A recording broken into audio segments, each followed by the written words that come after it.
Hey guys, welcome back to the RossDraws Master Course series. This is episode 4 and it's almost over, so it makes me kind of sad. Today, we're drawing landscapes. Yes, I'm so excited because I rarely get the opportunity to draw them. I'm gonna try my best to give you the key concepts and basic fundamentals for you to start your own environments. We'll be following Faye on her journey into a location in Neema's world. Here I come. Ooh. And we'll definitely be building on everything that we've learned in the previous episode onto this one. So, without further ado, let's do it. So, landscapes. First off, it's very important to understand why we create environments, why do we create landscape scenes? And a lot of people think landscapes are like drawing some grass and pretty flowers, the sun. We forget about storytelling. And in the industry, 9 times out of 10, you have a brief. You have a scene that the director or the script provides for you and you're supposed to tell that story in the best way possible. I'm gonna show you guys one of my favorite techniques on how to get started. And this technique might sound a little silly, but this solves my problem every time. Every time I need an idea or every time I'm stuck, I simply just close my eyes and envision the scene. Because when we're closing our eyes, we're just committed to the moment of our imagination. We're not distracted by any stimulus in reality, but just in our own thoughts. So right now, close your eyes. I'm watching you, but close your eyes and imagine Faye. Faye with her master traveling through a field and they're just coming out of a really dark forest and there's a bus stop sign. In the distance, we see a field of flowers and really cool sharp rocks. And then we have a waterfall. Maybe there's a sun gleaming into the field and that's the adventure that they're about to go on. How many of you guys actually close your eyes? What that technique is meant to do is to kind of put you inside the fantasy world. Right now, we are so used to our reality in our environment, and that's why, people dream as an escape. And what I want to do is kind of envision ourselves in that actual environment if it was like in a movie or in a TV show or a game, and it gives me a lot of ideas. And before we get started, I have my mood board. Yes, I talk about how to create this in the previous episode. This is just a board of inspiration and references to help you create your image. I'm gonna put this over on this screen.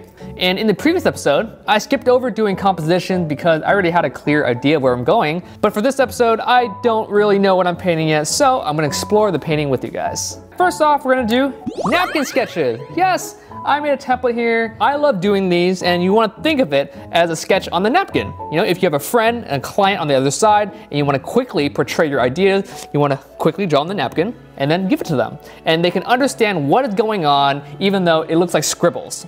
We did Faye and Master, forest, waterfall, flowers, grass, mountain. So this is a pretty good starting point. This is a thing that we kind of thought about when we were closing our eyes. Remember, the point of the napkin sketch is to get your ideas on here. Don't think twice about it. Think of it like, scribble compositions. So maybe there's like a big tree trunk over here, there's a bunch of grass, and maybe another tree trunk over here. We're gonna have a mountain, maybe to the focal point. Let's add something cool. Maybe there's like a statue of a person holding staff here.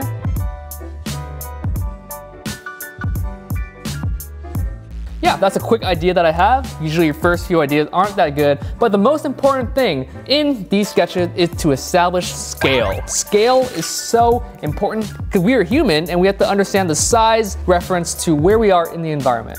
I'm thinking this is massive, right? So maybe this is the master right here, and this is Faye. Hello. Ooh, very cool. And now we see how big these trees are. We see how big the statue is. The cool thing is, we can maybe put them in the foreground like that, looking over to this big statue thing. They just came out of the forest. They're looking at the journey ahead. And now I'm gonna show you another technique for another napkin sketch. This one is more like a brain fart. We just threw a bunch of ideas at the screen, but now we're gonna have some parameters. So let's create this napkin sketch with just rounded shapes like that. Maybe there's a river here to lead to the focal point like that. Yeah, since everything is so round here, we want to break it up and add something really interesting that contrasts these round shapes. Let's add like a really cool spire in the distance, like that. It's jagged here too, like that. And of course, we're gonna add scale in the foreground again. Yay! There. Ooh, that's cool, look at that. Every shape here is more round, and then in the distance they're traveling to, danger approaches. You know, the shape language is becoming more sharper, and so we see the journey from beginning to end. Think about where they're coming from and where they're headed. On the last napkin sketch, you know what? Let's reverse this around. The forest they're coming from is super spiky, and then they're headed somewhere super soft. So let's try that out.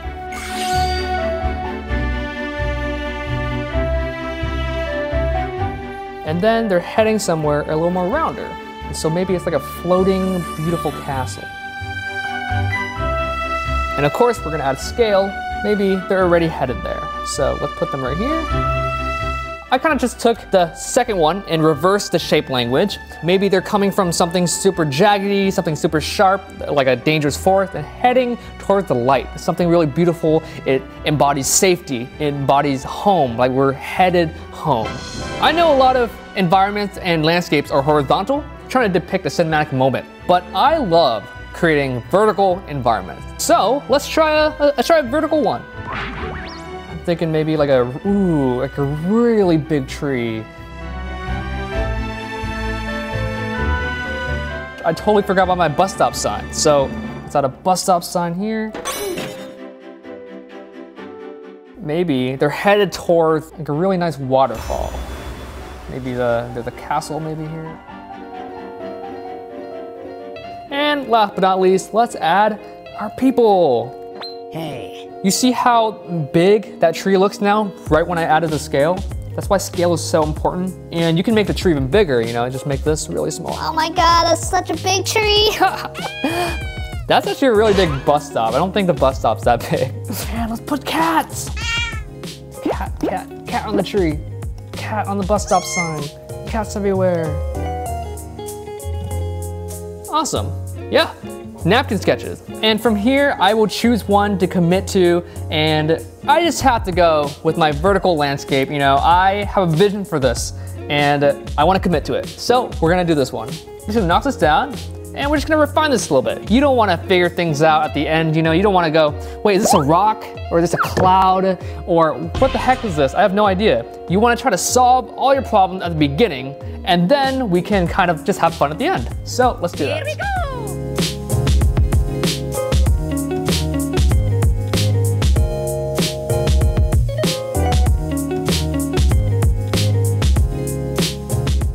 Awesome. So here's my refined drawing of the scene. We have Faye and her master named Ame. If you back the book on Kickstarter, I'm sure you know who Ame is. But now since I kind of understand where I'm going, I'm gonna break this up into very simple value shapes and get a very clear scene of where they're going. So let's do that. Oh, look at that. Look how much clearer that is. And that is me just kind of breaking down what the foreground might be. And so we're gonna apply the same treatment to the midground and the background. So let's do that.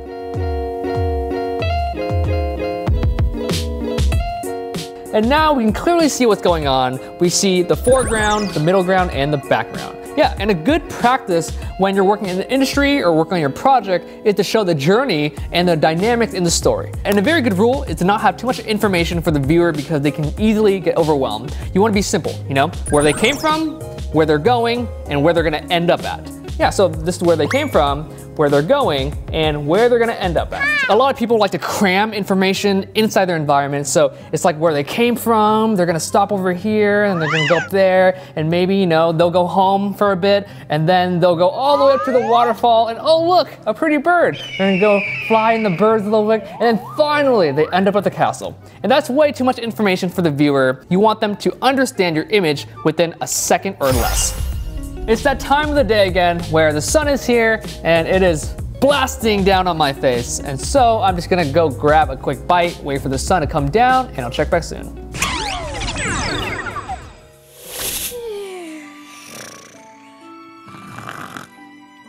Hey guys, welcome back. I'm rested, I'm fed. I got some Taiwanese food, it was super good. But just remember to take breaks. You know, if you spend forever trying to find the perfect composition, you're going to wear yourself out. You're gonna stress yourself and just take some breaks. Yeah, I'm back with a fresh eye and I'm looking at this. And I have brand new ideas that can make this even more awesome. Oh, yeah. In the previous episode, I mentioned to start building your reference folder, you know, and I have a term for that and I call it my second brain.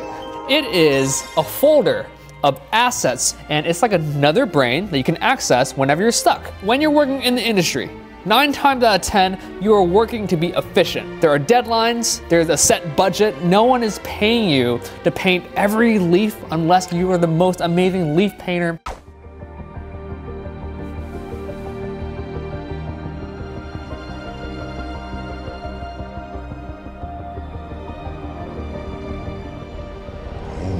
God.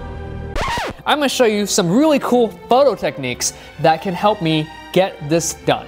Let's do that. Ooh, this is kind of cool. Look at this. Isn't this beautiful? Look at this beautiful texture. You know, we're gonna let this help with our tree. So let's put this in. Right click, create clipping mask. Bam! Wow. And now your chaos is contained into the shape that you knocked out at the very beginning. Then now I'm gonna adjust my values. And now I'm gonna tweak this. Ooh, look at that. Look how fast that was. We literally spent, I don't know, a minute on that. This is before, and this is after. Before and after. You can already see it progressing along. So let's keep trying it with this midground and background. Look at this. This rad? It has like 2 bumps here. I don't even know really what it is, but this is so cool. I really like this, and I feel like it fits into my environment. And so, let's drag it in there. Create clipping mask. Whoa! Check that out. Hold on, I'm gonna lighten it so I can show everyone. Nice, isn't that cool?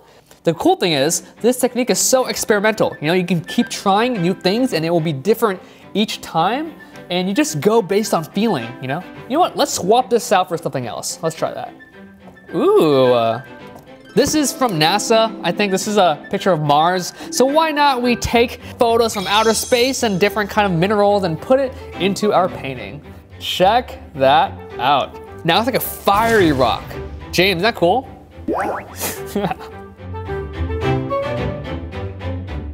I'm just letting the process mold my painting instead of just painting what I think it is, you know? I want to be more spontaneous into my approach. That is so dope. Oh my God. Unreal. Yeah, I'm just gonna try to tweak what I have real quick and I'll check back soon.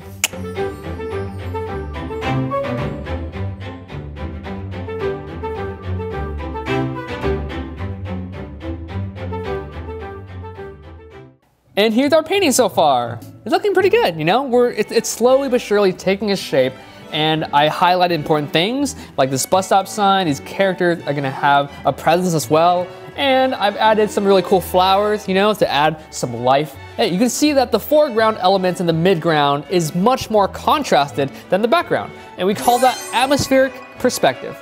It's a perspective in the atmosphere. And our atmosphere has lots of, you know, particles and different kind of things that are in it, like condensation, pollution, maybe like debris, and that causes our vision to slowly drop off and you see less detail in the back. If this was like LA or New York, it would probably be all orange and lots of pollution and stuff like that. But if this was like, I don't know, New Zealand, you know, there's less cars there. The air is much clearer and we can see more. Just think about the atmosphere when you're creating the landscape. Yeah, I'm just gonna touch up some of these grass and flowers real quick. I'll try to find assets with a transparency layer like this, and I will put this in.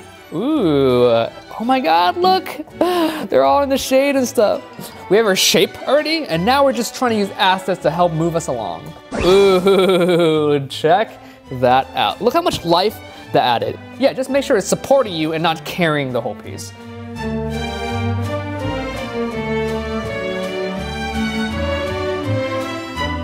I'm gonna touch up these characters real quick.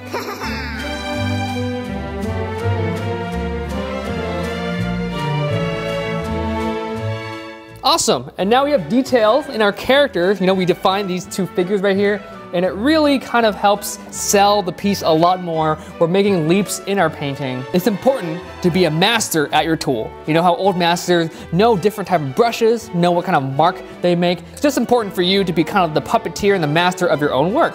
I'm gonna show you a technique that I absolutely love, that I use in every single one of my paintings, that's really helped me over the years, and that's called color range. Let's bring this into Photoshop. So we're gonna go to select and then color range, and then we're gonna extract this color right here. So let's pick this color. I'm gonna copy it and put it into my painting. Whoa, check that out. Basically extracted the color we picked, and immediately, you see what it does, right? It adds a lot more life to it. So I'm just gonna try to rearrange this. I'm gonna add this on the tree. Ooh, that's a really cool tree now, look at that. So this is before and after. We're just basically extracting from Mother Nature, who has the best design, and you can extract anything like this water, you can extract the branches on the leaves and maybe human faces, I have no idea. Let's vignette it real quick, you know, to help our eye. A lot of movies do this, they kind of just help tone your eye into what focal point you're looking in. Yeah, it's looking pretty good so far, so I'm just gonna keep working on it and I'll check back soon.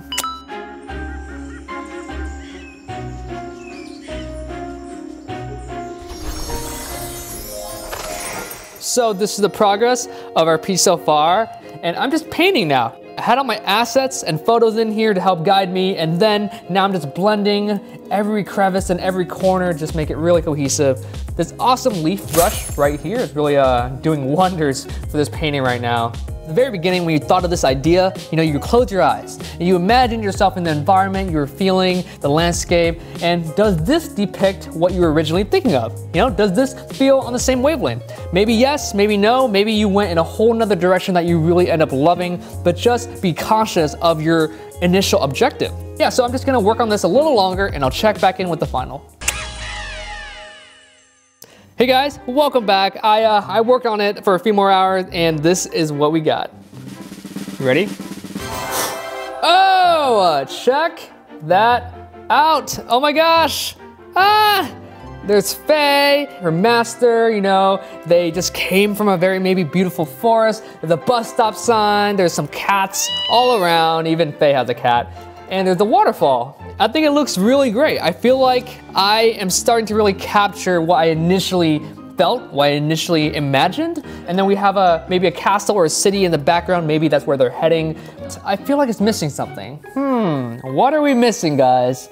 We're missing some color dodge. Yes, you guys have been wanting to see some color dodge in this Master Course series, so it's a perfect time to do that. And in environments, we call color dodge God rays. Yes, I'm just gonna do some color dodge right now. You guys ready for this? You guys ready for this? Watch this. Ooh. Look at that, that's so sick.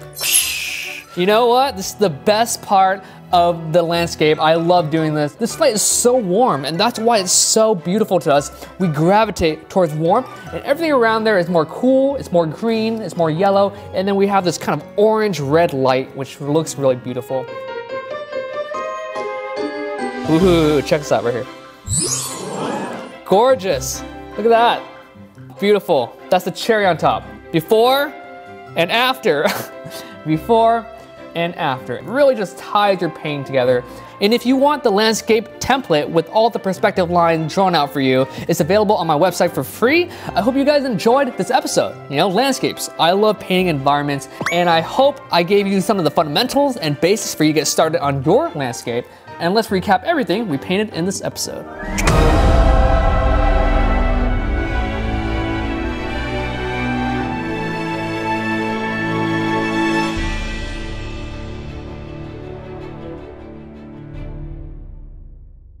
Milo, did you enjoy that? Good Milo. Aw, buddy. I'm sorry, I couldn't include you in there. Next time, okay? Next time you'll go up the waterfall. Okay, buddy? Hey guys, welcome back, and I hope you enjoyed the landscape episode of my Master Course series.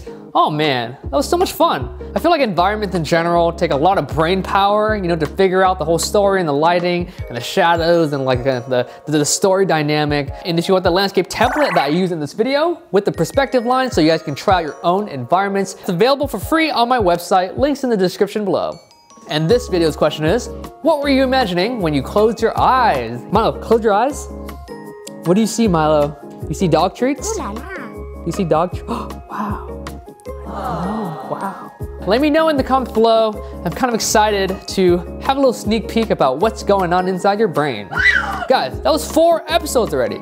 Time flies by so fast. We have one more episode, a finale to help wrap this whole series together. It's gonna be about storytelling, and we're gonna be creating a beautiful key scene of Faye and her master Ame, and we'll be taking all our work that we created in this entire series and putting it together in a portfolio. Yeah, till next time on the finale of RossDraws Master Course series.